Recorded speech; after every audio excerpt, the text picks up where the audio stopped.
Hi everyone and welcome to the Publishing Performance Show. Today I'm really happy to be joined by Leah Paulos, who is the founder and the director of publicity for Press Shop PR and the book Publicity School. So thank you for joining us, Leah. Thank you so much for having me.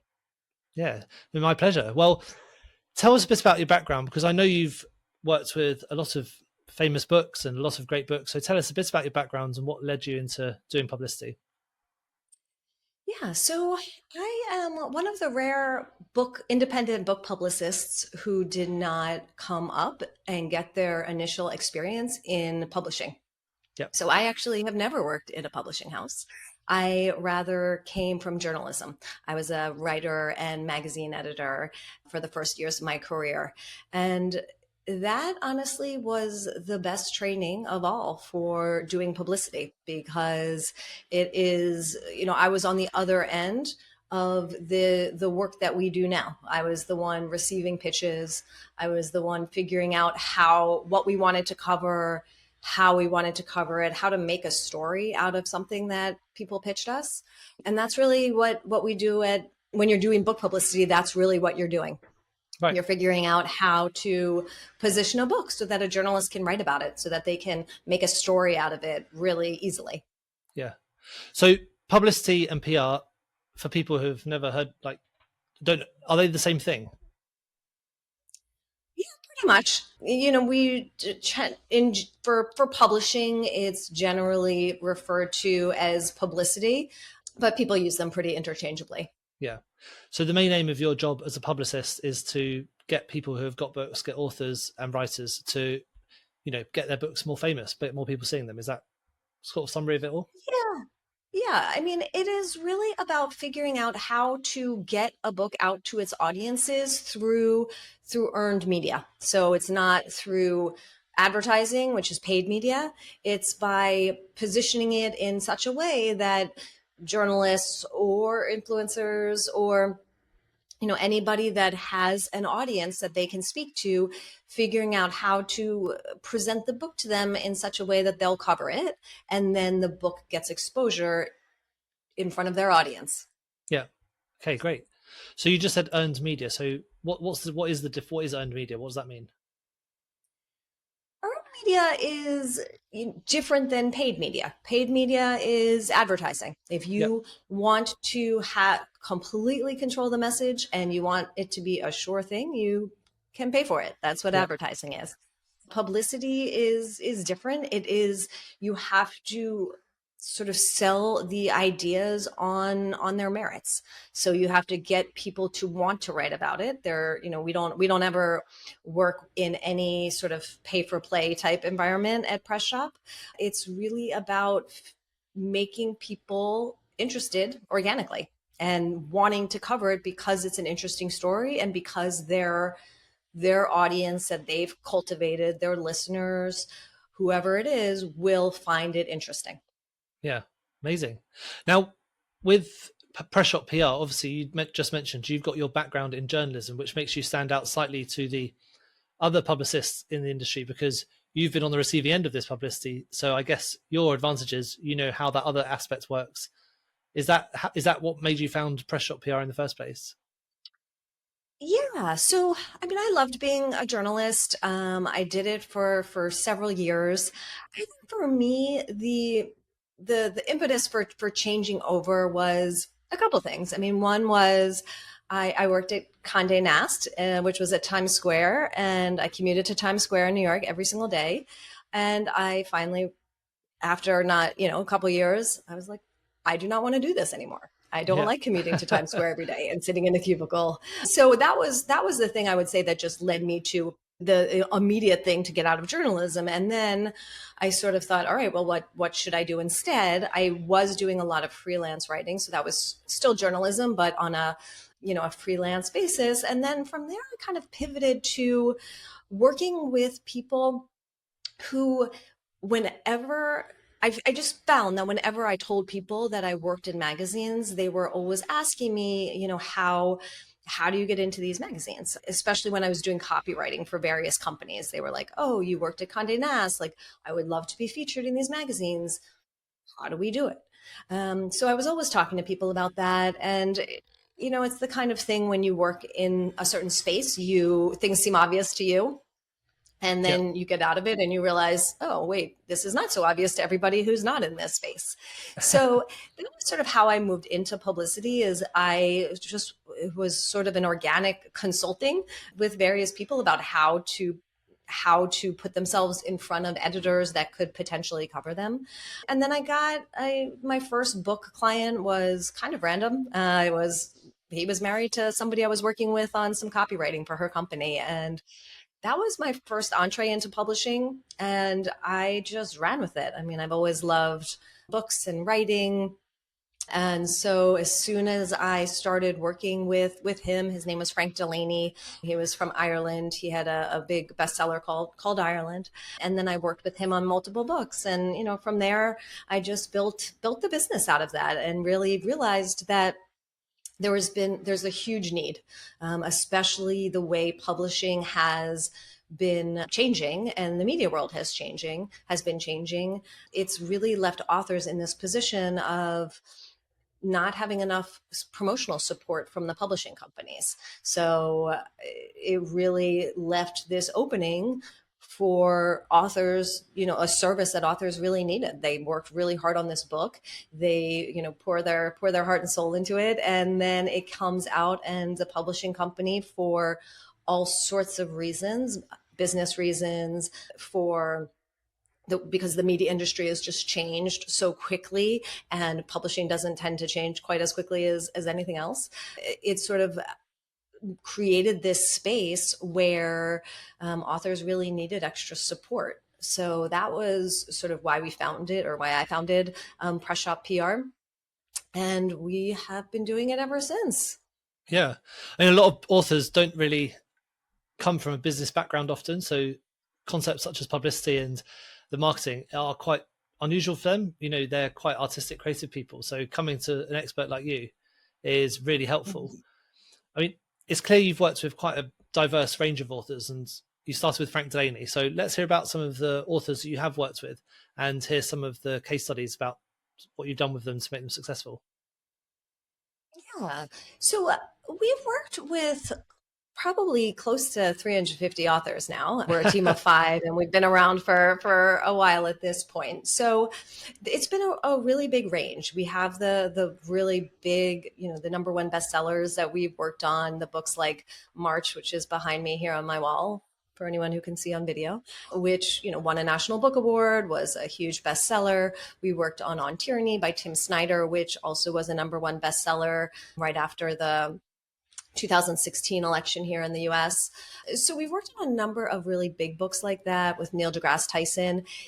And then we also work on books that are, debut novels from small independent presses, or a short story collection, or, a academic book where the author doesn't have much of a name, but they want to break out to break out of their particular academic niche. So it really runs the gamut, and it's different from book to book. Obviously, when we are promoting a book with a really big name like Neil deGrasse Tyson, it's a different story. We don't have to sell Neil deGrasse Tyson. It's rather how to strategically figure out, okay, what is going to be the most impactful for this book? What can we want to get a late night show. We want to get a morning show. We want to get this. So which are the ones that we're going to try? And we try to put all those pieces together. So that's a really different way of working than when we're working with an author whose name doesn't mean anything to the people that we're going to be pitching, and they're not known. Then Yeah. it's really about, putting their story forward, figuring out the most compelling possible way of positioning their work, making sure that journalists understand how this is new, why they should cover it, if it's nonfiction, how it's pushing the narrative forward on a particular topic. And also, one of the key things we do with books that are, well, with all books really, but it's so important for a campaign these days, is media is so incredibly fractured now. Everybody has their own feeds. They have their, podcast queue. They have the Substacks they subscribe to. There's all sorts of ways that people are getting their own information. And so, you really need to figure out the different audiences and where they are getting their information. So, and you want to figure out the different, like a couple different spaces. So just, as an example, we worked on a book. It was a memoir called A Place Called Home. It was a memoir about a man. It was a man's story. His name is David Ambrose. He grew up in foster care, had a terrible childhood. So it's a lot about his childhood, and now he's a successful guy. He works at Amazon. He's an executive at Amazon. He has his own foster son.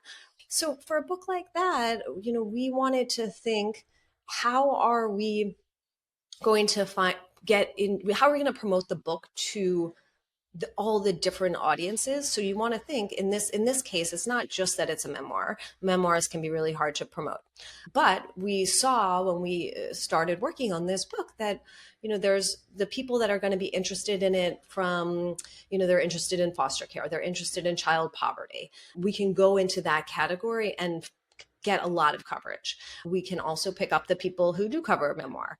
He's a gay guy, so we pitched into gay media as well and got a lot of coverage there. He also is, like I said, an executive at Amazon, so there was sort of a business story and a really sort of a lifestyle story, kind of a feel-good story. I mean, he's a great personality. He's done really well in his life, so we could pitch it into that space as well. So that's one example that every author can think about is, what are the different ways that you can position your book, the different audiences, and make sure to get yourself noticed, get in front of the people that have those different audiences, so that it can sort of be part of a well-rounded campaign. So it sounds like, even depending on different books and different authors, you have a different strategy for how you would publicize a book. So it would be different for, as you mentioned, someone like Neil deGrasse Tyson, who I'm guessing you're going to try and get him on famous TV shows. Whereas with someone who's self-published their first book, they need to think about different ways they're going to get publicity for their book, because obviously it's going to be on a much smaller scale. So for people who are maybe just starting out and are finding the idea of publicity quite overwhelming, what would be the first steps do you think they could do in order to understand where the channels would be best for them to try and get publicity in the first place? Yeah. So one of the things, and I recommend this in all of our book publicity school workshops, is to get started, to get out of this space that authors often find themselves in, which is, I know I have to do a lot. I know I want to get my book out to all these people. I see this happening with other books, and I just don't know how to do it. And you're Googling around and getting so much advice from podcasts and, various places. That feeling of overwhelm and just not knowing what, sort of a paralyzation. One of the best ways to get over that is to come up with some books that are somewhat similar to your book, that have come out in the past year or two or three at the most. And just really map out exactly where they've been covered. So if it's a book that has somewhat similar audience, get out a spreadsheet and just map it out. What did this person do? What happened? Did they get a trade review? Did they get a feature in their local paper? Do they have a big Substack? Did they speak on, 6 different podcasts? Did they do a local bookstore event? Whatever it is, just actually map that out for as many books as you can find that fit that description, which is, they did well, they came out in the past couple of years, and they are roughly in the same space, or at least, there's some element of similarity. It doesn't. So for example, that book I was just mentioning, that could be used as if someone wrote another book about foster care, that could be used as a comp title for this kind of research. Then you would kind of ignore the parts that don't relate to your book. Like if the elements of the business and entrepreneurship that we pitched because of his career, you ignore that but look for the overlap and get what you can there. That's a really great way to get started for a number of reasons. One, It takes it out of that really abstract, kind of overwhelming thing where it just feels like I have no idea where to start. This is a crazy world. Yeah. What am I going to do? It gives you like, okay, this is exactly what you do. It's right Yeah. here.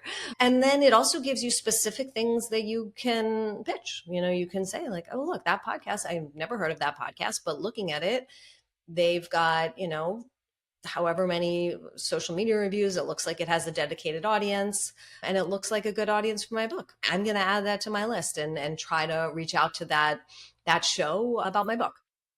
So I think that's always just a great way to start Yeah. for anyone, but particularly for authors that are feeling a bit overwhelmed and stressed out. I know that strategy works for reaching out to podcasts, because that's exactly how we got in touch in the first place. When you got in touch with Yes. me. Yeah. So there's living proof that getting in touch with the Yeah. right audience people can work.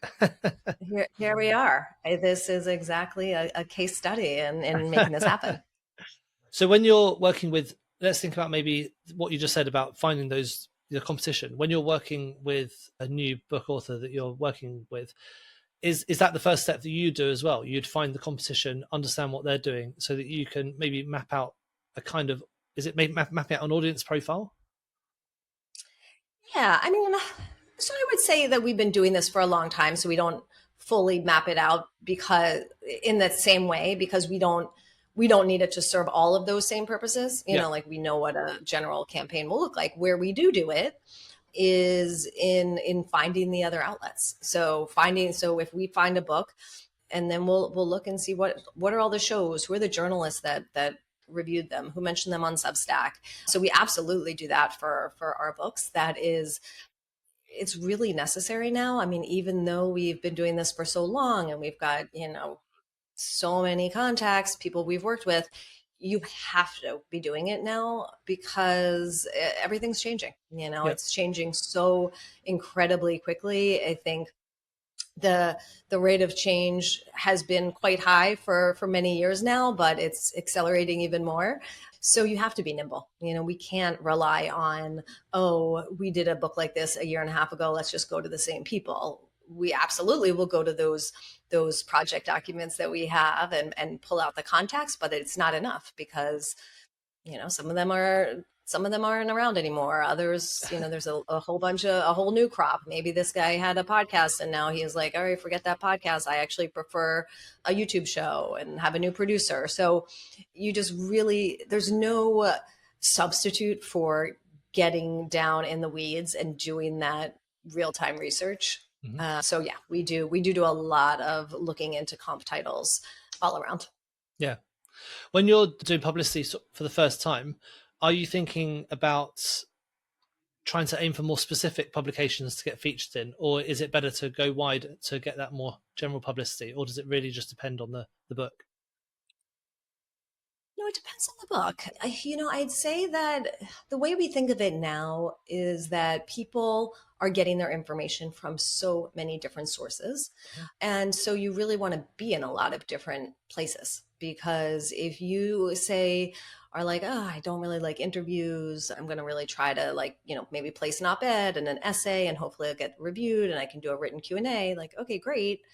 But then you're missing out on all of the interview opportunities from podcasts and radio. So, you just want to make sure that you are in you're showing up in a lot of different media formats, as well as in different audience spaces. So, the general ones can be fantastic in that, some books have more of a general audience appeal. So you can go for, here in the States, like NPR, that's sort of more less focused in general venue. But then also, that doesn't mean that because you're going to go for that doesn't mean you should bypass those niche targeted outlets where maybe it's not huge. Maybe they have, 500 downloads an episode or something for a podcast, not big. But if that's 500 people that are exactly the kind of readers you want to reach, great, go for it. If you think about the book tour, the traditional book tour that used to be a staple of publicity campaigns, that was, publishers would send authors to, independent bookstores. They often fly them there, put them up in a hotel. And even a successful one would be, maybe 50 people there. And, if you think about numbers, even a small podcast is, you're reaching more people. Obviously there are other benefits to reading in a bookstore, and you're part of the literary community, you're talking in real life to people. The bookstores then can hand sell your book. So I'm not saying that there's no benefit and that there's no value in that. There is quite a bit of value, but just in terms of authors who sometimes are like, I've never heard of that podcast. Does anyone listen to it? Is it really worth doing? I would err on the side of yes, which, again, there's all sorts of podcasts that are, complete cranks and there's no barrier to entry. So I'm not saying you shouldn't vet it, but if it's on the smaller side and you haven't heard of it, that doesn't mean it's not a worthwhile thing for you to do. Yeah, absolutely. And when I'm getting, I have to, a lot of people ask me if they can come on the podcast, and I have to make sure that it's all really people that are speaking to the target audience I have. Because, yeah, as you mentioned, there are some smaller podcasts that whilst they have a smaller audience, all the people listening are interested in self-publishing books and, learning how to make more sales to their books. So it can be super relevant to get onto the right places. Yeah, definitely. So we talked about 2 steps to the publicity process. So firstly, you've obviously got looking at what your target audience, your competition is doing and working out where they're getting shown. Then you're looking at the outlets that they're getting shown in and whether they would be taking on people as well. The third part is, I guess, outreaching to them and making sure that you get accepted onto their shows, into their magazine or whatever their media is. So when you're contacting journalists, people who own these sorts of businesses, what are the main mistakes you need to avoid? Yeah. So I could talk on and on about that. I should share your pitch in the show notes so that people can see what a good pitch looks like. Yeah. So, you want to think when you have a book, you first of all need to think about, or you have to disabuse yourself of the idea that you need to present the entirety of your book in this pitch. Yep. You as the author are going to know all of the ins and outs of this book, the breadth and the nuance. You do not need to put that into a pitch email. The pitch email should be pretty short, to the point, and have a specific ask. So, you want to think about what is the purpose of this pitch letter. It is to get someone to request the book and read it, and then in the hopes that they will consider the ask. The ask being, will you have me on your show? Can I send you a copy for a review? So that's the purpose.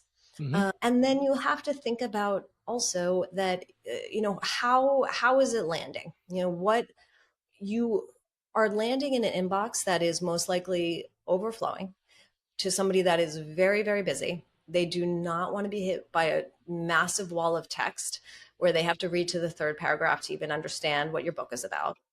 They need to understand it really, really quickly. The first couple sentences should be like, bam, that's your hook. That's the story.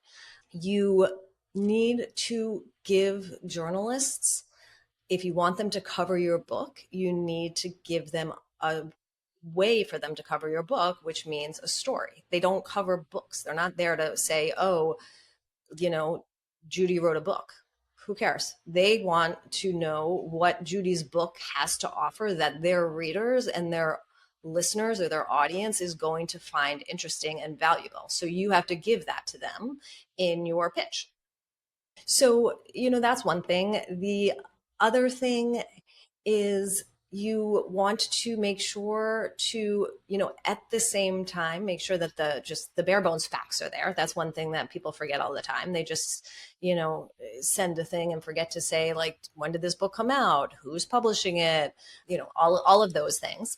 But, you want to keep in mind that anytime you are writing a pitch to someone, you are considering the person and considering what they need. Journalists need stories. Journalists need something new. They don't want to do a retread of something that they've heard 10,000 times. And they need the actual information. They need the facts, and they need to know that it's sort of that they can trust it. So that's, if If it's traditionally published, great. That is a shorthand for a journalist to know, okay, like this has been vetted by editors. It's gone through this professional process. The publisher is behind it. That's a shorthand for like, okay, this is, you can skip that step. When you are approaching a journalist about a self-published book, you don't have that. So you do need to find other ways to show your credibility to them very quickly. Okay. So whether So, that's your website or your institutional affiliation or your track record doing this or your speaking engagements, whatever it is, you have to know that when you're reaching out, if you don't have a traditional publisher behind you, that is part of your job. That's what a journalist is going to need to cover you, because they're busy. They don't have time to be like going down a rabbit hole to be investigating, your sources, or, you need to make that really clear to them. right. Okay. So could you give an example of what that might look like? So would it be, say, for example, if you've got a big Instagram account, it could be that, or would it be something different? For someone who's self-published, you mean? Yes, self-published. Yeah. Yeah. So, I mean, it can be, including a big social media account, whatever. Say you have spoken at, this place, that place, and those names have some recognition. Ideally, you would have a really professional looking website as well, so that you can direct people there as well. And on your website, you want to keep that in mind as well, that you are not only talking to potential readers in your website, you are also making the case to journalists that you are a reputable source, that you're going to give them a great story, that you're trustworthy. And if they are going to consider interviewing you, that you're going to be a good interview. Plenty of people can write a good book and then they get on an interview and then they just don't explain it very well, or, whatever reason, they're not great. So, you want to make all of that really clear to the journalist. But, other things it can look like is if you've had other books that have been published, if you have blurbs from people that are, putting their reputation sort of on the line. If there's a blurb by somebody who has a reputation and they've taken upon themselves to like, yes, I stand by this book. I support it. That's one thing. So, you just have to figure out the other sort of ways that you can have some credibility. Also, other media attention that you've gotten is also really helpful in that regard. Right. Okay. So actually, in the Because email, you that's, could say, "Oh, I've appeared in this magazine. I've appeared in this blog. Whatever." yeah. So you don't want to, depending on which place you are going to and how it corresponds to the ones that you've already appeared in, you don't necessarily want to put all of them in. But if you have been featured in a prominent newspaper, or, a legitimate journalist has written a piece on you, that's an incredibly useful thing for you to include, because that gives you credibility. They assume like, okay, this journalist looked into it. They presumably had a fact checker check on it. So yeah, you want to put in a few things like that. You also might want to put in, a clip from an interview, so that if you're reaching out for other interviews, they can listen and make sure that you sound good. Yeah. Good. Okay, that's really helpful. Thank you. Now, you've obviously got loads of experience about this, which is why I'm guessing you created Book Publicity School in the first place. So what was it that inspired you to create the program, and give us a bit of an overview about what authors can learn and, the Yeah. main aim of the program would be? Yeah. So the reason we launched Book Publicity School was, in this environment, publishers require authors to do so much work. Like that is a part of the publishing process now. Agents look for that this author is going to bring, a promotional mindset when they decide if they're going to take an author on. And when the agent pitches a publisher, they also want to see that. They want to see that the author is going to be engaged and promote the book, and that the people at the publishing houses know that they don't have the resources that they once did and that they wish they still did. They don't have those. So they do require authors to take on a lot of that promotional work. And then authors are like, well, I'm an author. I'm not a publicist. I'm not a marketer. I don't know how to do that. So that is really why we started Book Publicity School, was to educate authors in what what they can do, how they can navigate these spaces. I mean, basically promoting your book in with Publicity is asking an author to navigate the space between the publishing world and the media world effectively. And the media world is really fast moving, very quickly changing. It has its own protocols. You kind of have to understand it. Publishing is also a sort of opaque world. It's, a little intimidating. You're unclear who you should ask about things. So authors are tasked with navigating between these, sort of opaque, sort of intimidating, mysterious worlds, and to do it really well to support their book, their baby that they've been working on for however long. So it's hard to do that when you don't understand those spaces. So that was what we wanted to do, is share all of the, insights that we have from working on the front lines at Press Shop, doing, five of us publicists doing book publicity campaigns every day. We wanted to share what we've learned that authors can implement for their own campaigns, for their own book promotion. So we do it in the form of workshops and coaching. We've got a whole bunch of different programs that we work with authors on. We've got a couple crash courses, which really just drill down into some of the specifics that are needed for every campaign. So, how to create that pitch. What do you say in the pitch? Like we talked about, what are the formats? What is the information? What should it look like? We do also one about building your media outreach list. So what does that actually mean to build that list? What do you do? How do you sit down to your computer, and how do you start? Where do you go? What do you need? So that's another one. We do another one on author platform building, and then another one on post-publication promotion. So we have those 4 one-off classes. We have a 6-week program as well that includes all of that information, plus some other topics like op-eds and excerpts, and making yourself into an expert and pitching yourself as an expert, how to work with your publishing, whoever is assigned to you at the publishing house.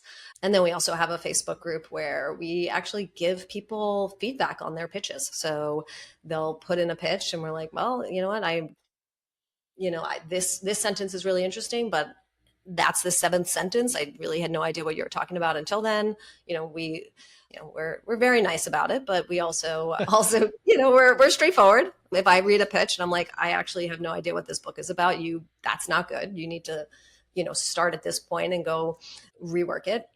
We do a lot of that in the 6-week program. And then we also work in a 6-month program where we work with people on a longer term basis. So all of those workshops are included, but then they also are getting one-on-one support from me and my team. Yeah. So with the 6-week program, it sounds like it's quite step by step, where it takes you from just taking a book and working out what your strategy is going to be and then how to implement it. Yeah, exactly. It's really, we call it the intensive, and it's intensive. I mean, it's in that it is a real primer for people who, need to get up and running. They don't really understand the process, and they want to know all of the different elements that they will get them from, this point to closer to publication. We, because I mentioned this before, that one problem for authors in this space is that there's a glut of information in some ways. So one thing we really do in the 6-week and all of our classes is we make sure to keep them on the smaller side so that we can give custom advice. So, not everything we say is going to be relevant for each person. So I can say like, hey, Teddy, this thing I'm going to talk about right now, it's not really for you. We're going to get to this other thing and that's going to be for you. And Margaret, you could ignore that and listen to this one. So we do try to point authors to the specific elements that are going to be really worthwhile for them. Yeah. And so by the end of the 6 weeks, what would people who have taken that intensive course, what would their outcome be? Yeah. I mean, so we always want people to have a pitch. by the time the Yeah. course is ready over, that we've looked at, we've given feedback. We always do it. We suggest a Q&A, that they do a Q&A as well as part of their pitch materials. So we want them to have that ready to go. And then also the start of their media list. In general, a media list should be a living, breathing document. We are never finished with our media lists because there are so many places to go in this environment. But we want the authors to have both of those two key pillars of any campaign, the pitch materials and the media list. We want them to have a decent start at both of them by the time the course is over. Brilliant. So it's like by the end of the 6 weeks, you have got everything you need to do, and also the strategy to start getting that publicity and start moving forward. Yes, strategy and sort of a roadmap. People come out of that 6-week workshop saying that they have, a roadmap, a schedule with, to-dos on a specific, with a time frame built in, so that they can sort of go forth and execute rather than flailing around trying to figure out, where to start and what to do. Yeah, brilliant. Well, thanks so much. I mean, it's been a great overview of exactly what Publicity is and how the book publicity school exactly works and what people can expect to get from the end of it. Have you got any advice for people who are maybe a bit intimidated by the idea of self-promotion? A lot of people would get quite worried by emailing these huge brands like Condé Nast or something like that. So, give me some encouragement for the people who are worried about it. So I would say that it's just the way the world is now. Every author just needs to do it. And, I think you just have to get out of that mindset of feeling uncomfortable about it, and think about an imaginary friend of yours who's very creative and talented, who, came up with, some new multimedia exhibition, or, put in their, paint, has an amazing gallery exhibit of their artwork. And they said, oh, I'm so excited about this. I've been working on it for so long, but no one's coming and I hate promoting myself.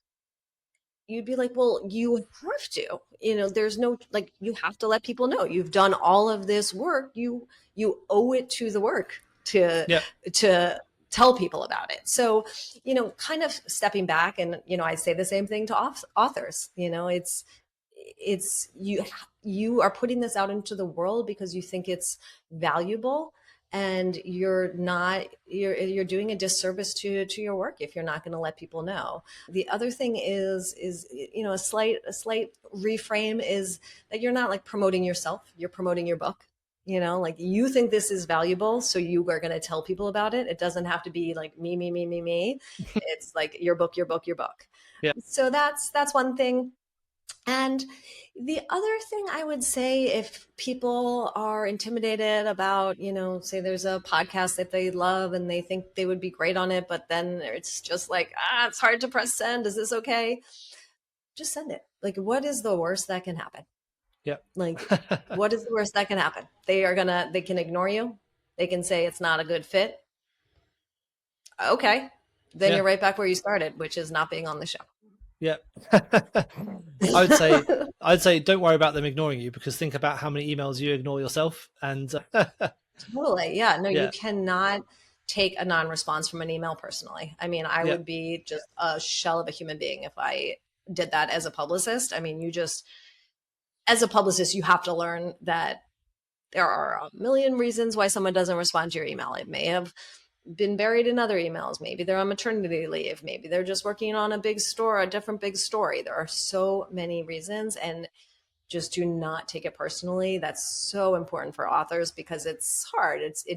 When we're working on a book, we have that professional space. We didn't write the book. We're promoting it. We care about it, but it can be harder for authors because it feels personal. Oh my God, why doesn't anyone write me back about my book? But you just have to, just really try to tamp down on that tendency. Yeah, definitely. Well, brilliant. I mean, thank you so much for coming on the show today. I think it's been a great overview of how publicity works, and I really would recommend people looking at the book publicity school. There's so much to learn. It's a step-by-step program exactly for how you can start doing your publicity and become an expert in it in a really short amount of time, and you're handheld along the whole way. So it's a really great program. So thanks so much for sharing with that. You are welcome. And I completely should have told you before that we also have a free monthly class at Book Publicity School. So if anyone wants to check it out, they can check out the free class. It's called the 101, and it's right on the homepage. Oh, even better. Everyone loves a bit of a freebie. So thank you very much for that as well. So if people want to find you, where's the best place to do that? Not physically, I mean like online, obviously. In my office in Brooklyn. So they can find the two websites are Press Shop PR. So press a button, shop PR, 3 S's, 2 P's in a row. I always have to tell people that. Bookpublicityschool.com is a little more straightforward. And then we are also on LinkedIn and Blue Sky, and that's just under my name. Also on Facebook, if you look up Press Shop or Book Publicity School. And we are on X, although we are moving away from it. Right. Good. Well, thank you so much for coming on, and hopefully we'll speak again soon. Excellent. Thank you so much. Right. Thank you so much for tuning into the Publishing Performance podcast. I really hope you found today's episode inspiring. I love chatting to authors, writers, and people in the publishing world. Now, just before we wrap up, let me tell you about Publishing Performance, the #1 platform for authors who want to increase Amazon book sales, but are not really sure where to start. Now, this show is all about helping you to sell more books. And if you're looking to boost your publishing game and to maximize your book's potential on Amazon, then Publishing Performance is designed to help authors just like you to grow your readership and to reach a much wider audience. Now, I know that Amazon ads can be slightly complicated, which is why Publishing Performance is like having a personalized ad account manager to create your ad campaigns, to choose your best keywords, and to make adjustments in real time. Now, if you're investing in ads, you really want to make sure that your investment is being used effectively, and Publishing Performance does just that. It aims to make your budget go further, improve your organic rank, and target keywords more effectively. Just go to publishingperformance.com to get started with Amazon ads for just $1.